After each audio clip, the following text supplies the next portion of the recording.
जारगण, लेखक ऋषिकेश निकम.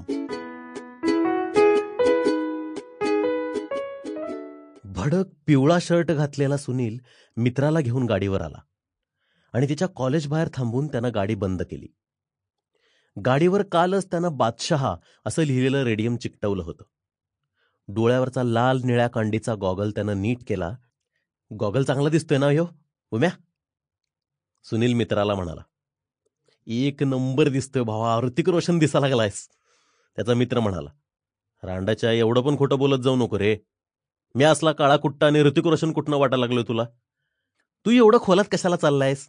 तुला बघून ती एकदम इम्प्रेस होणार हे नक्की आहे, बाकी काळजी करू नको. उमेश म्हणाला. एवढ्यात कॉलेजमधून काही मुलं मुली बाहेर पडताना दिसले.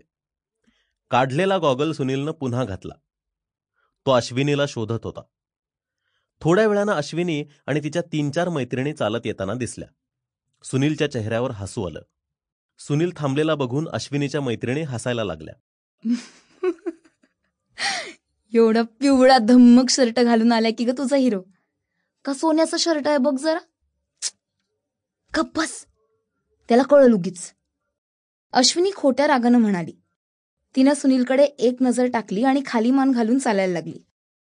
पोरगी अशी पाहिजे बघ भावा, बघून लाजून खाली मान घातली पाहिजे तिनं. नाहीतर आपण पोरं त्याच्या आईला शिव्या देत भांडण करत फिरणार नुसतं. हा, ही शिव्या द्यायचं सोड, तुझं नाव घ्यायला बी 10 वेळा लाजल. उमेश म्हणाला. गबस की रांडच्या, लाज वाटायला लागल्या मला. सुनील हसत म्हणाला. अश्विनीच्या मैत्रिणी तिला आणखीन चिडवायला लागल्या. गप्पस की, उणगेगिरी करू नको. अश्विनी मैत्रिणीला म्हणाली. अगं उणगेगिरी कसली आले यात? उगी चिडायचं नाटक करू नको. लाजायला लागलेस हिरोला बघून, ते कळत नाही की काय आम्हाला? बाकी सगळ्या जणी हसायला लागल्या. ती बरीच लांब जाईपर्यंत सुनील तिथंच थांबून तिच्याकडे बघत होता.